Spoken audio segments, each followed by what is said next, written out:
Good afternoon, everybody, and welcome to this webinar, which is the latest in a series of webinars we are running at the IHI office to showcase the results and impacts of the projects that we fund. Today, we are focused on how researchers that are early on in their careers are driving the research in our projects and how their participation in these projects has benefited their careers. My name is Colin Carroll, and I'm a scientific officer at IHI, and I will be moderating the webinar today. Next slide.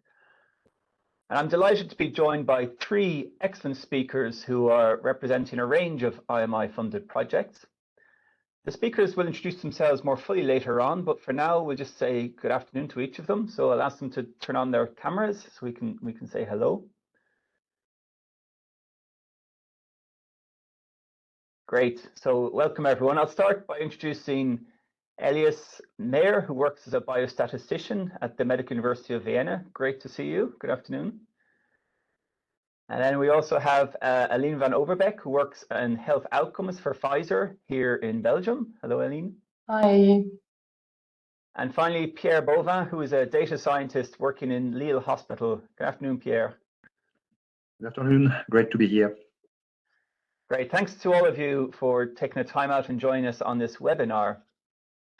Before I ask you to present yourselves further, I'll move on to the agenda for this webinar. So after this brief introduction, I will hand over to each of the speakers who will, as I said, introduce themselves a bit more fully and talk about the projects in which they are participating, and in particular on the challenges that these projects are aiming to address and how their role in the projects has addressed these challenges. And then we'll move on to a second session where we will talk a little bit more about themselves and their careers and how their participation in the IMI projects has allowed them to develop their careers further and maybe even look into the future, how they will bring their experiences with them as they go on in their careers. We want this webinar, on the next slide is say we want this webinar to be as interactive as possible. So we will be pausing to take questions from you, the audience, throughout the webinar. And I would therefore invite you to use the chat functionality to ask any questions that you may have. Second, I should say that the webinar is being recorded and the recording will be made available shortly after the webinar concludes. And this recording will be put on the IHI website and on our YouTube channel. Okay, so now I think I'll hand over directly to our first speaker, who is Elias, who's going to talk a little bit about himself and the project in which he participates. So hand over to you. Thank you for the introduction, Colin. Next slide, please. So as you know, my name is Elias Lauenmeier. And my background is in statistics, so I hold a bachelor's, a master's, and a PhD in biostatistics. I have been working since 2016 in academia, when I started as a working student at the Medical University of Vienna, and then we did statistical consulting for doctors. We were involved in a lot of clinical research projects. Of course, some teaching was involved. And then along the way, at some point, the Medical University became part of EUPERL, IHI EUPERL or IMI EUPERL as it was at the time. And then I transitioned into this project and I started working there. And while I was working there and part of the project, I did my PhD together with Franz König. He was my supervisor. The PhD thesis is titled Designing Exploratory Platform Trials, and it's directly related to the project. And another thing that I can mention here is that also in 2022, I became a member, so the biostatistics expert at the local ethics board in Vienna for all the clinical trials that are being conducted in any of the public hospitals in Vienna. And the project will end in the end of this month. And after that, I will transition to industry. So that's more or less my background. Next slide, please. So a little bit of background on the project. So EUPERL, so the high-level goals of EUPERL are number one, transform the way clinical trials are conducted. Number two, improve and accelerate drug development processes. And number three, place the patient at the center. So make sure that all the clinical trials that we're designing have heavy patient involvement when designing and setting up the trial and the infrastructure. Next slide, please. And so basically this is done via so-called platform trials. And I assume that most of you are not familiar with platform trials. So just a short introduction to platform trials. So the traditional clinical trial paradigm would be that we have, so you can see this on the left side of the slide. So traditionally we might have a control and we might have a new treatment. So this is called intervention 1 here. And let's just take control 1. So we might want to compare intervention 1 with control 1. So how do we do this? We start a clinical trial, we enroll patients, and at some point in time, we conduct an analysis to see whether the treatment, or in this case, intervention 1, is better than control. And then we might find the new treatment to be futile, or we might find it to be effective. And then the development of the treatment goes on, or we aim for regulatory approval depending on what phase we're in.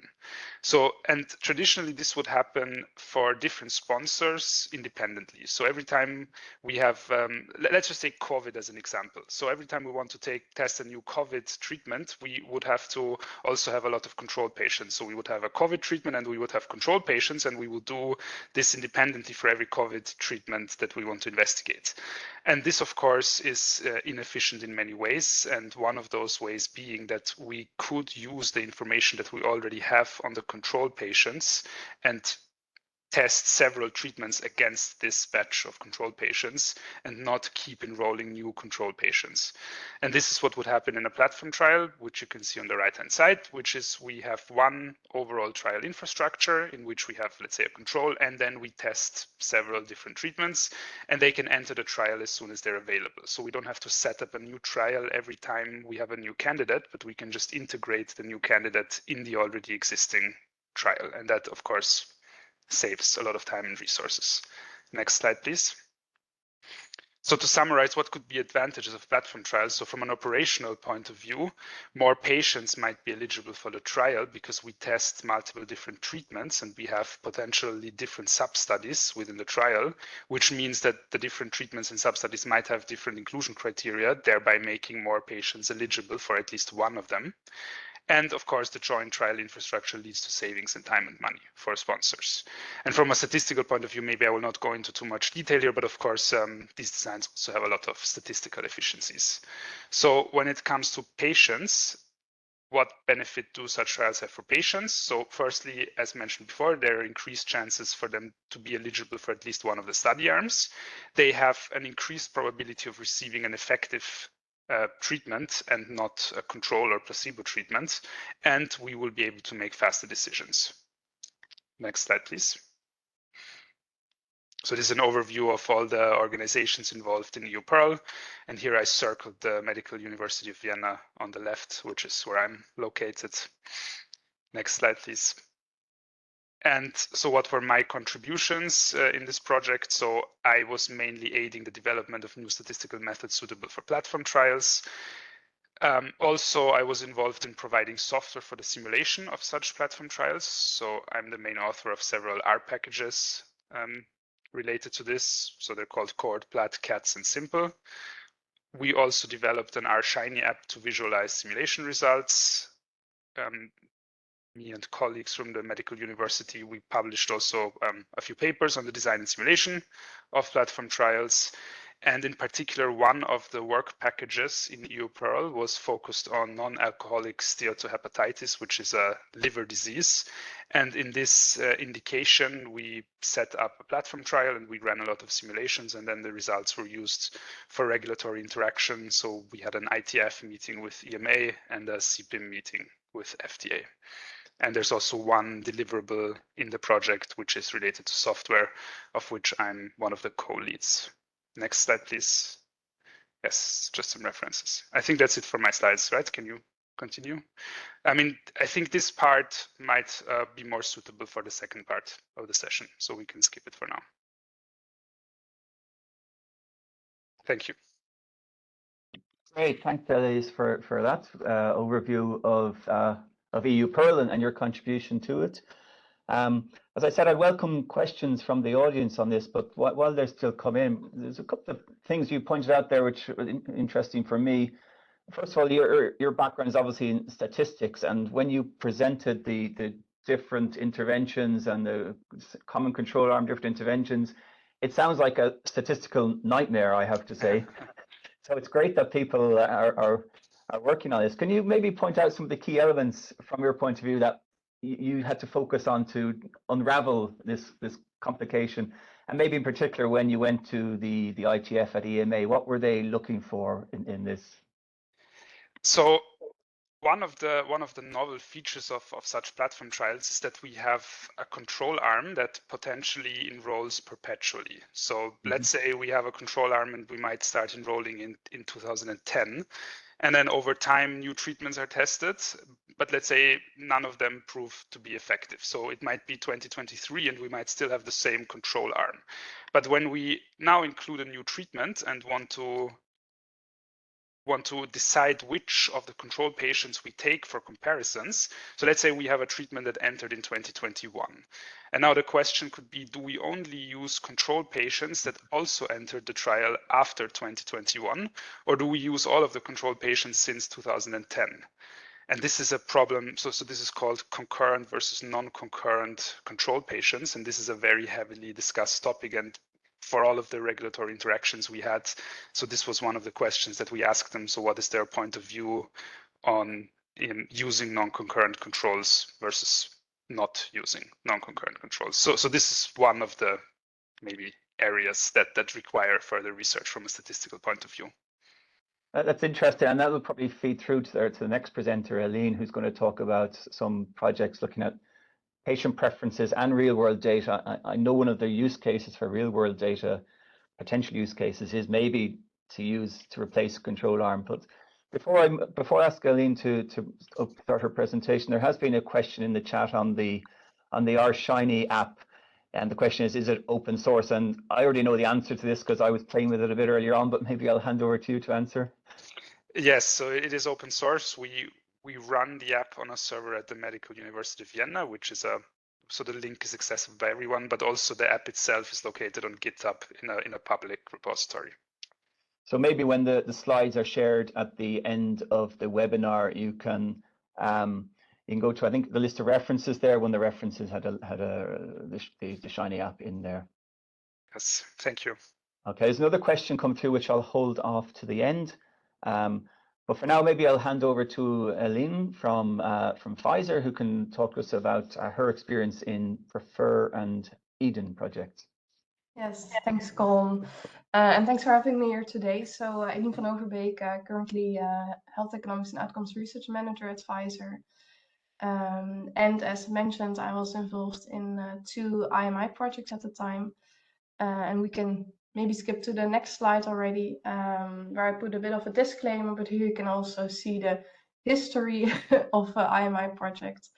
So I started at the University of Leuven, where I did my PhD in public and patient-related health research, and then was working on the IMI PREFER project. And then once I transitioned to Pfizer in 2022, I actually continued to work on PREFER for a while until the project was finished, but then also took on another IMI project, which was called EHDEN. But let's maybe have a first look at PREFER, and then we'll talk a bit more about EHDEN later. So PREFER, we can go directly to the second slide here. We were quite a big consortium, I believe, a lot of different stakeholders involved, where we tried to look together at how can we, first of all, measure, but then also use the patient perspectives. So really the opinion and perspectives of patients regarding aspects of treatments in the assessment of treatments and medical products, so medical devices as well. So to see how can we really integrate that patient perspective in decision making, basically at regulatory and also HTA and payer level. As mentioned, a big consortium, a lot of academic and industry partners, but I think also really good interactions with patient advocacy groups, and then, as mentioned, the regulators and payers as well. We can move on to the next slide. A little bit of background, let's say, to patient preferences. What is this? to maybe keep it a bit simple, it's basically a methodology to look at how can we assess what is desirable or acceptable to a patient in terms of treatment outcomes, and also to see how patients make choices between treatments. So we take a sample of a population to which we ask questions in either interview or survey format to then figure out what is important to them, how important are certain features, what are the trade-offs that they're willing to make, but then also how do preferences differ among patients, among groups, and their characteristics. Next slide. In Prefer, we had 4 work packages in which I was involved in all of them actually in Prefer, but I will focus on 2 here today. In the beginning of Prefer, I focused more on work package 2, which was looking at what are the methods that we can use to measure preferences, but also where during the medical product lifecycle can we use these preferences to inform decision making. And that required a lot of discussion with stakeholders. And then towards, let's say, late Prefer, I focused more on work package 3 case studies, where we tried to conduct actual preference studies on disease areas of interest to see in these different disease areas what is now important to patients, what are the therapies that they would like to have. And in that context, I led a study on preferences for gene therapies in hemophilia, which we named the PAVING study. And that was then later on also taken on as a case study by Pfizer actually in the UK to replicate it a bit. And yeah, I think a nice takeaway also there is that the PAVING study was also taken up in the IMI codification of preference methods. That was more in the recommendations phase of Prefer. Next. A little bit more about the PAVING study. So we tried to identify what features are important to Belgian hemophilia patients and the trade-offs that they were willing to make when asked to choose between gene therapy and the current standard of care, which was prophylactic factor replacement therapy. We had a core study team, let's say, of University of Leuven and then some methods experts of RTI. And throughout the study, we tried to include as many stakeholders as possible to really ensure that what we were measuring was first of all important to patients, but then also the way we were measuring it was acceptable to people that would have to use the results in the end, so meaning EHDEN payers and also regulators later on. Next slide. So very high level, the conclusions of that study, we were able to identify the main treatment features important to patients through interviews with 20 patients. And then in a survey with 117 patients, we looked at different profiles of gene therapies and the willingness of patients to receive the gene therapy. And really a large pool of patients would prefer gene therapy over the standard of care depending on conditions. But there was still a small group of patients that would never accept gene therapy. And one of the, I think, key takeaways from that study was that also education plays a really big role here. And that first patients need to understand what we're talking about until they can actually accept something. So here the educational tool that we made on gene therapy was very beneficial for patients to understand what we're actually talking about and what this gene therapy was. And then a little bit more on EHDEN. So next slide. So in this project, I only got involved once I was at Pfizer and I took over from another colleague. So I wasn't there as of the start. But EHDEN is another public-private partnership, of course, that looks more at real-world data and how real-world data can improve decisions, outcomes, and care for patients across Europe, where EHDEN then specifically is trying to set up a large-scale federated network of data sources standardized to a common data model, which is then OMOP in this case. And you can here see on the right again the different partners. Next slide. So within EHDEN, we had 6 work packages, or actually still have because it's still ongoing. But I was here involved only in work package 2, where I was the work package 2 co-lead with other people from NICE. And we specifically looked at how can real data, and especially data in the OMOP Common Data Model, be used in outcome-driven healthcare, and how can it also inform decision-making by HCA and payers. Next slide. Within that context of that work package, we mainly looked also at interactions with regulators and payers, had some workshops with them. For example, last workshop end of November last year, where we then looked at the Darwin platform that was launched back then, where IMI was trying to capture real data and to see how that use of the OMOP Common Data Model could also push payers towards using that data model. Next.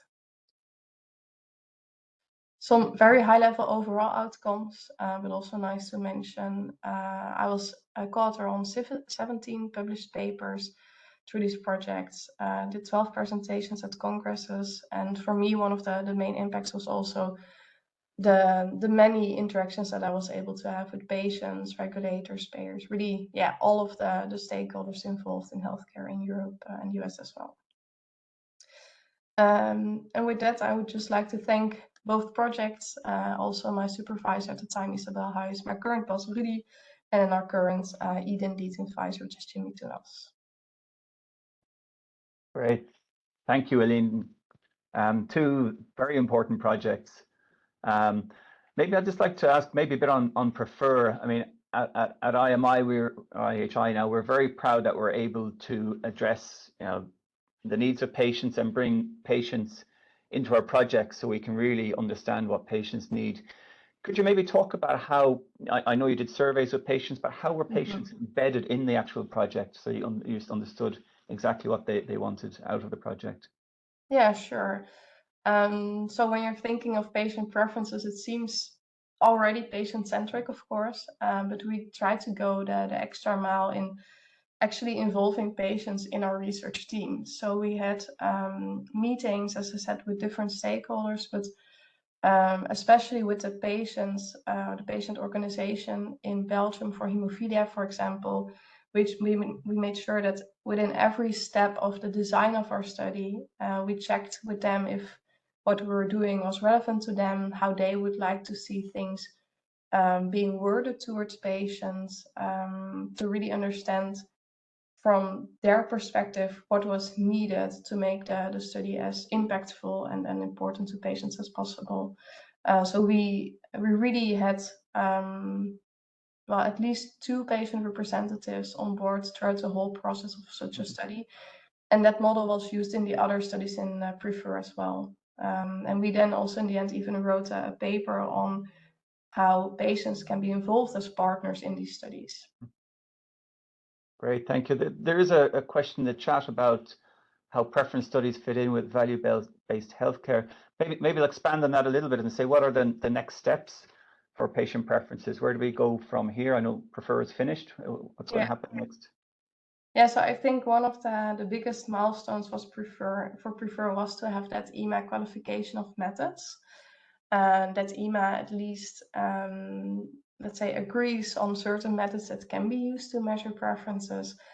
And then indeed, a bit towards this question, the actual role and let's say impact of the results of these studies is currently, how to say, not set in stone, to say we don't really give an exact weight to it within decision making. It's taken into account, but we're also not certain if that really needs to happen, that we apply a certain way to it, or that we just take the whole package integrated, let's say, into account. But that was a bit, yeah, the end of Prefer. We ended where we saw that at least the methods were aligned with the different stakeholders on how we can do it, and then it's also still a bit up to the stakeholders on how they want to then use that in their decision making, if it's more in a qualitative way or a quantitative way. But it is possible to include it in a quantitative way in decision making. Okay, great. There's a quick question in the chat about, so apart from the patients in gene therapy, did you include cancer patients? So that was done in other studies in Prefer I wasn't involved in. But we had case studies in different disease areas. Cancer was also one of them, and they specifically looked at lung cancer. Mhm. I would have to refer to publications and other colleagues for that. Yeah, so at the end of the webinar, I'll share the links of all the project web pages, and maybe you can go and have a look and find out more about the lung cancer case study. So thank you, Aline. We'll move on to Pierre, who's next from Lille Hospital. I'll ask you to introduce yourself and your project. Thank you very much, Colin. Yes, I'm working from the Lille Hospital on the SOPHIA project that I will introduce on the next slide, please. Yeah, a few images that are worth 1,000 words. Just for a few words on our presentation. I'm an engineer in mathematics and informatics in Grenoble, in France, since 2015, with very nice ski slopes. Next slide, please. I afterwards specialized in biostatistics in South Korea in the KAIST Institute. It was also a very nice experience. Next slide, please. And then I worked for some time as in the private company as a data scientist consultant for multiple health companies. It was also an amazing experience. And next slide, please. I afterward decided to do a PhD thesis on biostatistics modeling liver diseases from the Lille Hospital and collaboration in CERN and Sanofi. It was completed in 2022. And since then, next slide, please. I'm working on the IMI SOPHIA project that I'm going to introduce next since 2021, mainly in the Lille Hospital. So the SOPHIA project is a huge consortium working toward the obesity world. As you know, the obesity epidemic is rising worldwide. And the goals of the SOPHIA project are first to predict the obesity-related complications, and secondly, to predict the best response to obesity treatments. And you see that it's a private-public partnership, so with listing on the top right some of the companies involved in the project. Next slide, please. On my part, I'm working on the predicting best response to obesity treatments, and more specifically to the obesity treatment that is bariatric surgery. For those who don't know, bariatric surgery are a kind of surgery for patients with severe obesity that works actually really well. Individual eligible for bariatric surgery may undergo surgery and then have weight loss and prolonged weight loss. That's the most difficult part in the obesity treatments. Next slide, please. Yeah, and in this project, the main technical challenge was the high weight loss heterogeneity that you can see on the left. That is just a picture from the New England Journal of Medicine illustrating the response to either control, that is health advices, or surgery in terms of weight loss. But you can see the points that are illustrating the weight loss heterogeneity after bariatric surgery. So that was a technical challenge that's why we used machine learning for predicting this response to obesity treatment. Next slide, please. But of course, there were a lot of others less technical challenges in this project. We needed an easy-to-use result, an easy-to-use outcome that could be used daily by both clinicians and patients. We need also to measure and to inform about impactful metrics for the patients. There were questions of interest in both the academic sector and the private partners, so we needed to answer all the questions. We also needed to get the experts' approval in this huge consortium. Of course, there were experts from all sides, and we needed to test the resulting outcome, the resulting tool in multiple countries to assess external validation. All those challenges that were, we hope, faced with several answers, several tools such as data science, of course, for the technical part, international cooperation, a review of needs, and some very worked through step-by-step insights from all partners. Next slide, please. That's an illustration of the final results. That's an online tool that is available. I will give you the link just afterward. We can see that the tool is very easy to use. We have only 7 simple variables that are able to predict weight loss after bariatric surgery. you can personalize your individual trajectory depending on type of intervention, for example, and you have the outcome for in here it's weight for 1 month, for 3 months, for up until 60 months. So we have weight predicted with a range for this type of intervention. In here, we are looking at gastric bypass, that is a surgery. We can also work with different metrics. In here, total weight loss, that is the proportion of weight loss since beginning. The BMI, body mass index, is commonly known, or expected weight loss, that is more specific in this field, but it's also an interesting metrics. And with this tool, you can also, a very interesting functionality, store your prediction and compare it, for example, to another type of intervention. In here, plotting the sleeve gastrectomy versus gastric bypass, 2 different interventions with 2 different outcomes. Next slide, please. Yeah, so I thank you very much this SOPHIA project in all, and you can access the interesting tool by following this QR code if you have some time to play with it. I will be grateful to get any feedbacks and insights, and if you get any questions. Thank you very much, Pierre. We'll leave this slide on the screen for a minute or two to allow people to scan the QR code and have a look. While they do that, and maybe they'll have some questions based on that, maybe a couple from me first. I think we all know that machine learning is quite often very, very data hungry.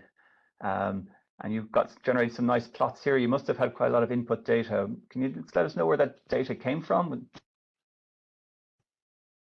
Yes, indeed. Well, I talked about machine learning without going further into the details, but I can also talk more about that. And indeed, we needed a lot of data. Most of the data for training the model comes from the academic partners that were gathering data from the day-to-day practice in the clinical practice. But we also get some private companies' data in order to validate, for example, the model. So we got more than a little less than 2,000 patients to train the data, and a little more than 10,000 to test it all in all. So indeed, it's data intensive, but it's worth it at the end, in my opinion. It was a collaborative effort to get the data together to allow you to give the good predictions you have. The other thing is you know, this tool, I had a chance to look at it earlier on, and it looks quite nice. I'm just wondering how it can be used in practice. What are people expected to do with this? Is it for physicians, I guess? Well, it's both for physician and patients. For the moment, it's widely used by the physicians when they are proposing surgery to patients. They are showing the patients their expected, their predicted curve of weight loss.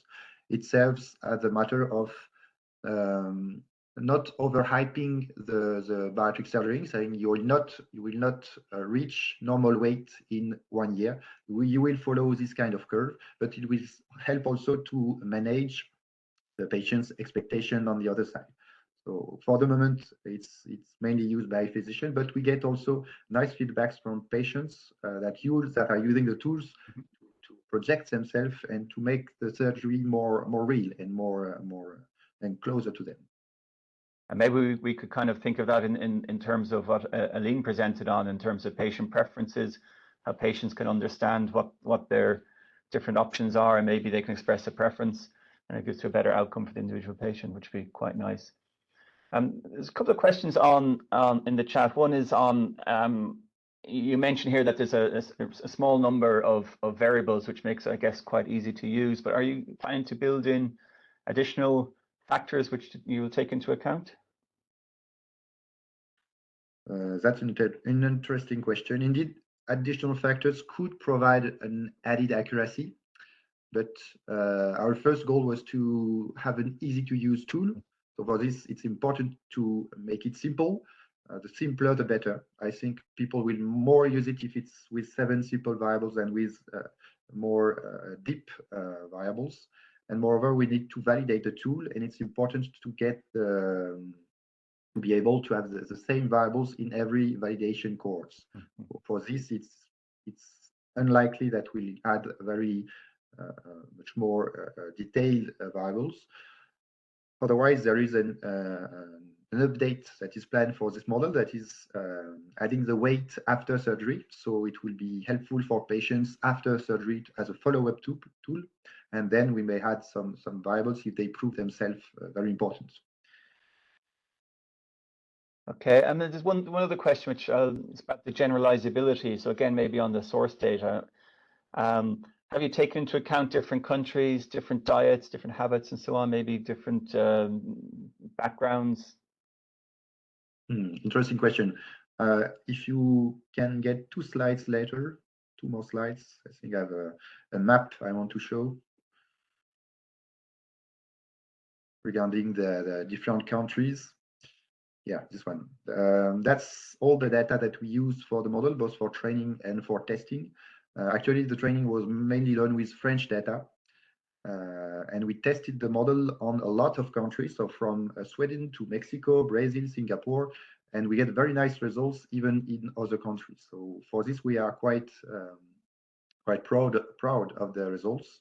Regarding the different diets and habits, it's of course related to the countries, but we've not specifically tested the habits, for example. But we hope that with these good results of generalizability, we'll achieve an interesting and generalizable tool.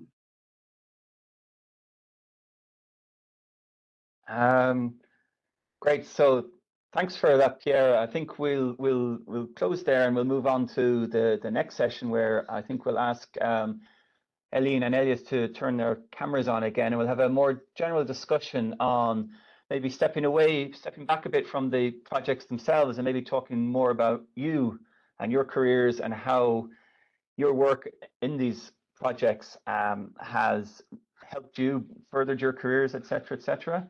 And again, I'll ask for questions from the audience if they want to ask any. But first of all, maybe I can start with you know, us, IMI, IHI as a public-private partnership.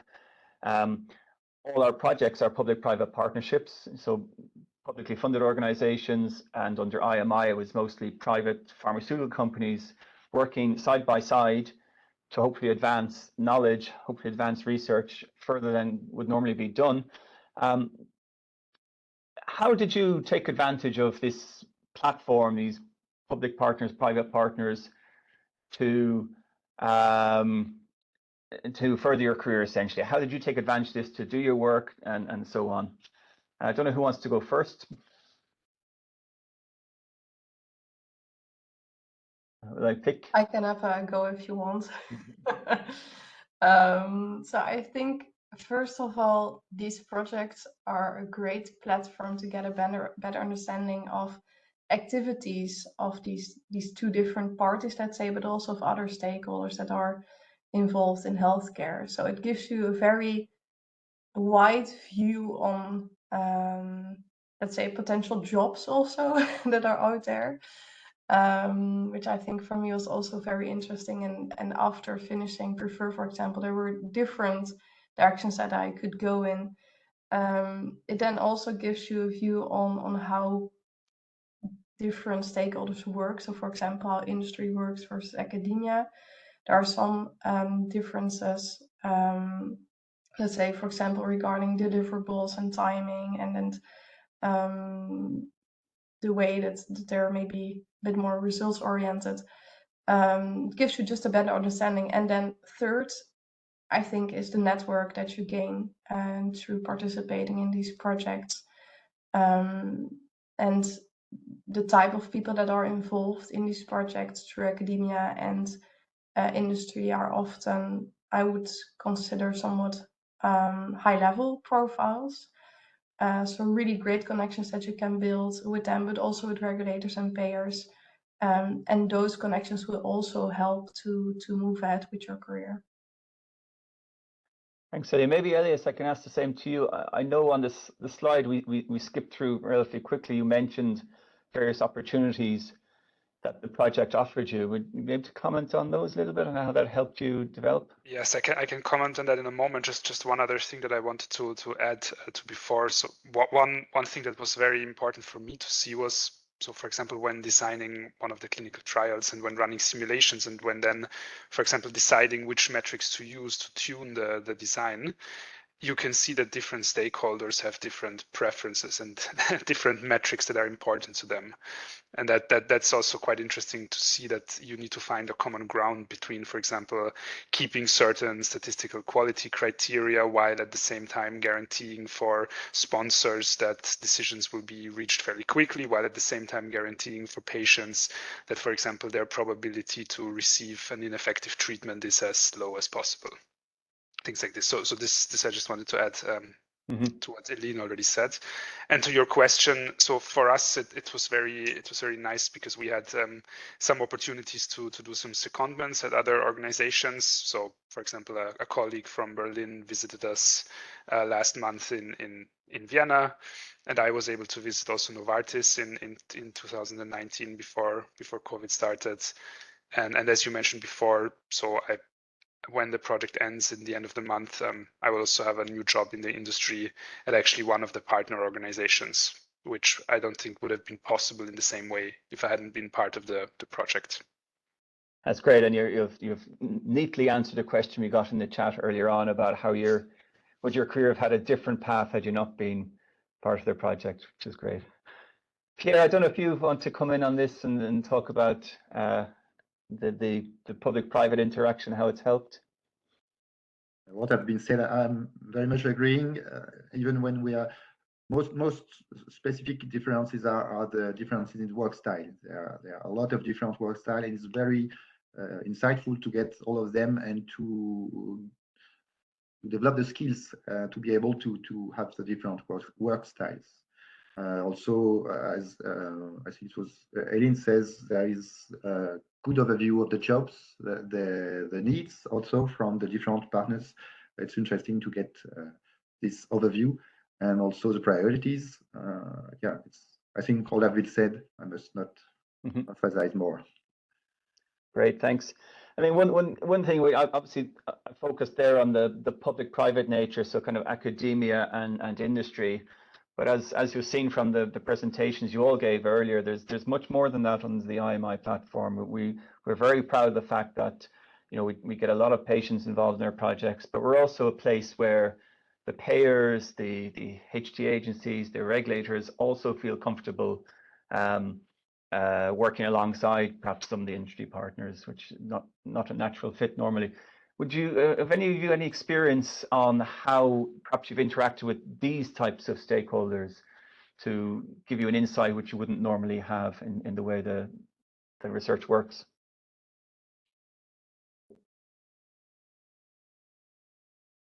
Eileen, would you mind if I start with you? I know you've been close on some of these things, and perhaps it's going to relate a little bit to your current job. Yeah, sure. I think especially if I look at my current job, the way that I was able to interact with payers in IMI projects is so much easier than in my current job.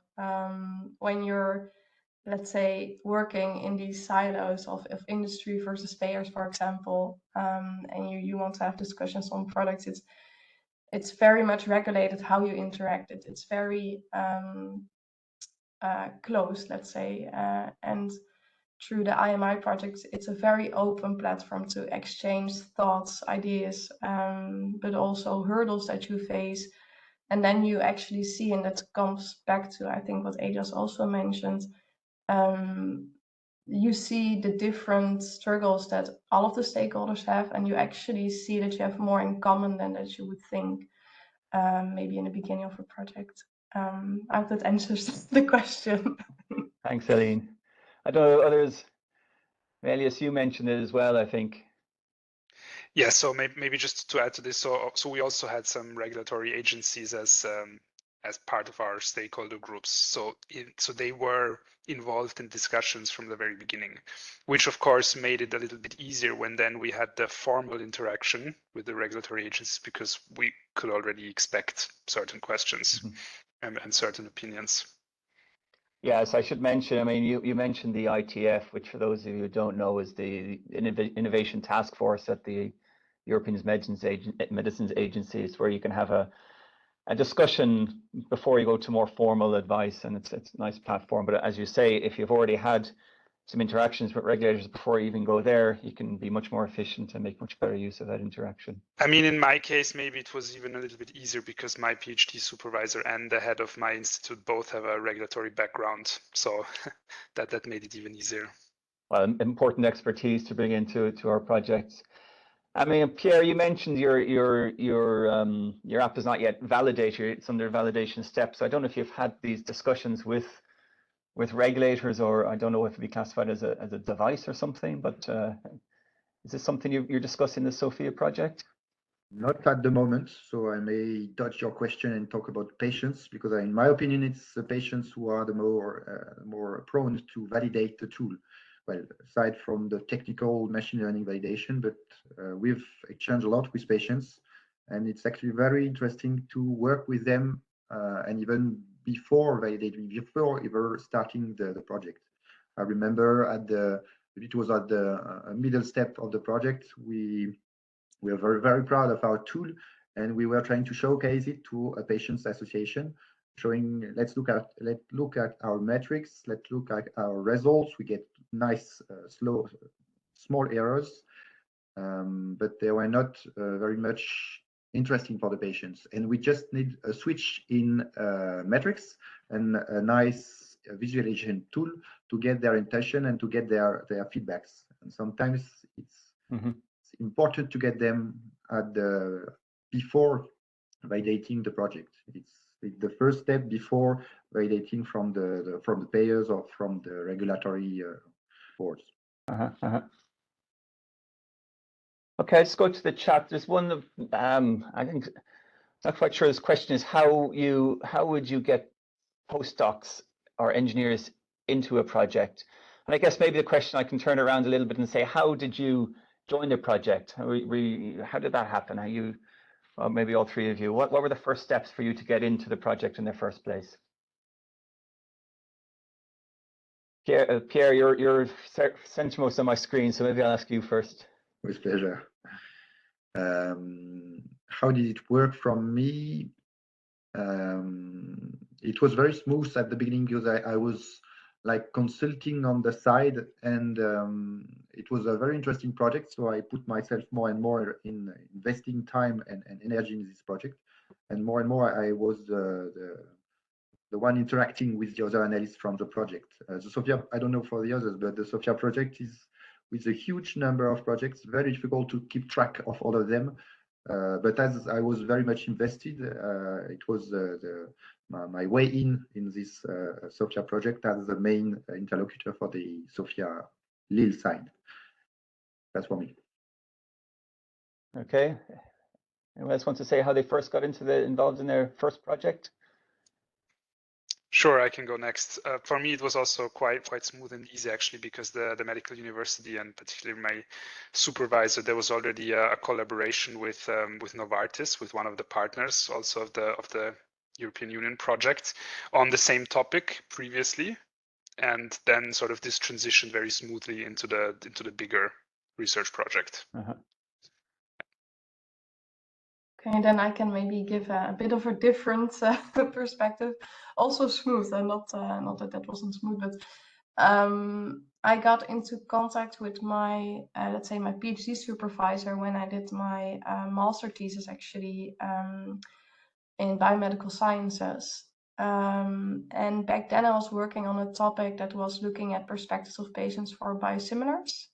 And she at some point asked me, aren't you interested in doing a PhD, maybe on biosimilars? And I said, well, no, actually, to me, the most interesting part was the patient perspective of this topic. And then she said, oh, well, maybe you can work on something else. There's a project upcoming, but it's not final yet. We're looking into, it was really the beginning stages of the project. They hadn't reached the final contract and the description of work yet. But then I applied.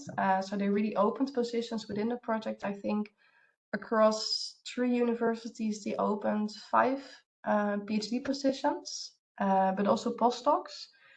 And then people applied and were integrated as such into the project. There were also postdocs that were already affiliated with some professors that were taken up directly, some more smooth transition as the others maybe. But for me, it was through an application process. But yeah, very, very happy that that my supervisor at the time mentioned the project.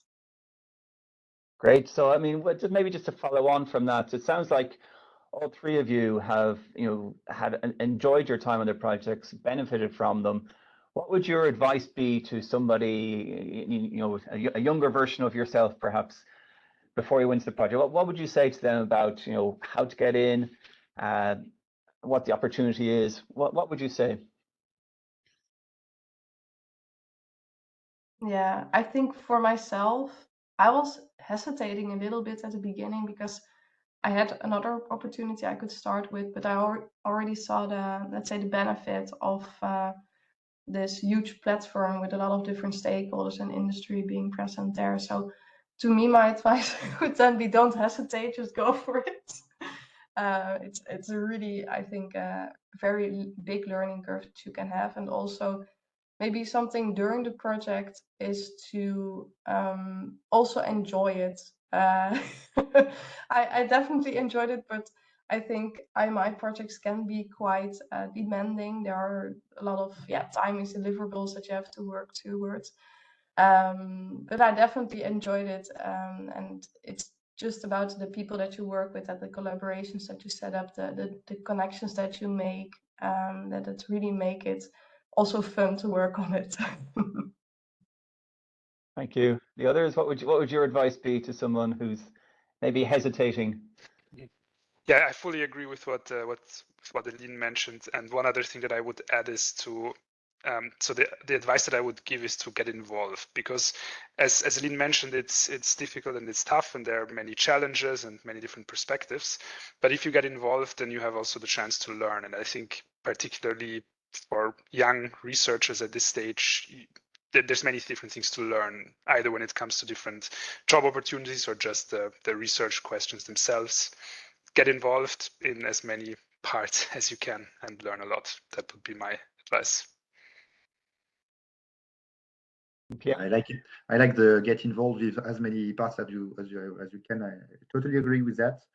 And I would add, do not hesitate to go on any real life meeting or any side meeting that are usually planned on those kind of projects, because you're always seeing each other mainly via web conference and in a professional setting, but you can also try to see people in other settings, or you're mainly presenting your results, but it's also very interesting to get the look at others' results without any idea behind your head, just to assimilate it. So that's nice.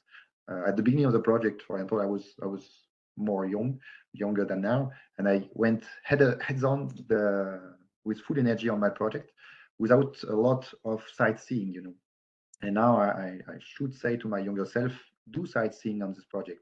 Check others' projects. They will give you ideas for your own, and then they will give you skills or insights about the jobs, the priorities, any other stuff that is around a project such as Big. That's a nice. I'll take that, Pierre. It's a nice idea. Do a bit of sightseeing on the project so you can take full advantage of perhaps the opportunities you didn't even know were there when you first started. That's a nice one. I'll bear that in mind when I talk to other projects. I think we're going to come to an end quite soon, but maybe I'll ask for one final comment from each of you, and I'll leave it open. But if you're struggling a bit, maybe you could say something that surprised you as part of the project, or maybe talk about where your next steps are in your career. Who wants to go? Pierre, you're in front of me on the screen, so maybe I'll ask you to go first. I need more time on this one. Something that surprised me on the project. Anyone else want to jump in? If you have any idea, please go and save me. Maybe one for myself that surprised me a bit, I think, was the way that you can also learn about politics within such a project. There's always politics, I think, in academia and industry as well, but with IMI, it's yeah, you learn fast, I would say. And that actually reminds me, when we're talking about having fun on the project, at some point in Prefer, we had the slogan, enjoy the burn. So just go for it, work hard, play hard, let's say. It's really a joy to be able to work on such a project and learn from it. Great, thank you. Elias or Pierre? No, I like Eline's comment, actually. I mean, I don't think I would have come up with it myself, but that's definitely also the biggest surprise from my side. Okay. From my part, I don't know how generalizable it is, but I was very, very surprised. It was, yeah, maybe 2 or 3 years after the beginning of the project. We're working on obesity, obesity treatment and obesity complications. And we had these huge in-person meetings with all the PIs, all the experts, everybody in the same place. And we had half a day, a full half a day of discussion about what is obesity. And we did not end up with a nice, clean definition at the end. Every expert was with some precision, some details, and we did not reach a consensus on the definition of obesity on a project that was started 2-3 years ago around obesity. That must not stop anybody to work, because we still have a lot of work, but it's very nice and interesting and refreshing to see that even the experts are difficulty to reach such a consensus on such a term. Thank you. It's quite clear obesity is a very complex issue. It's not as simple as people think it is, and that probably reflects that. So I guess what I'm hearing here from all of you is that they're challenging projects for sure, but there's great opportunities. So and a lot of fun. So if you're a young researcher thinking about it, just jump at it, go for it, and do a bit of sightseeing on the way. So I think we'll come to a conclusion here. So thank you all very, very much for your time today. As promised, here's a slide to anyone in the audience who wants to find out more about the projects that were presented. A lot of information on all of these links, 4 very, very exciting projects. Before I conclude, just to say that we also have several more webinars upcoming in the following months. Impacts on clinical trials, Ebola, cancer, vaccines, and psychiatric disorders. So to find out more about these, the best port of call is to sign up to the IHI newsletter or follow us on social media. So I think we'll stop here. I'll just remind you that the webinar has been recorded. If there's something you want to refer back to, please go to our website or our YouTube channel, where you can look at the recording shortly after the webinar finishes. And I'll just finish by thanking my 3 speakers. So thank you all very, very much for your time today. I greatly enjoyed that. I got great insight to your projects and how you yourselves have worked on them. Also, thank you to my colleague Rui, who's helped very much this webinar, and I'll wish you all a good afternoon.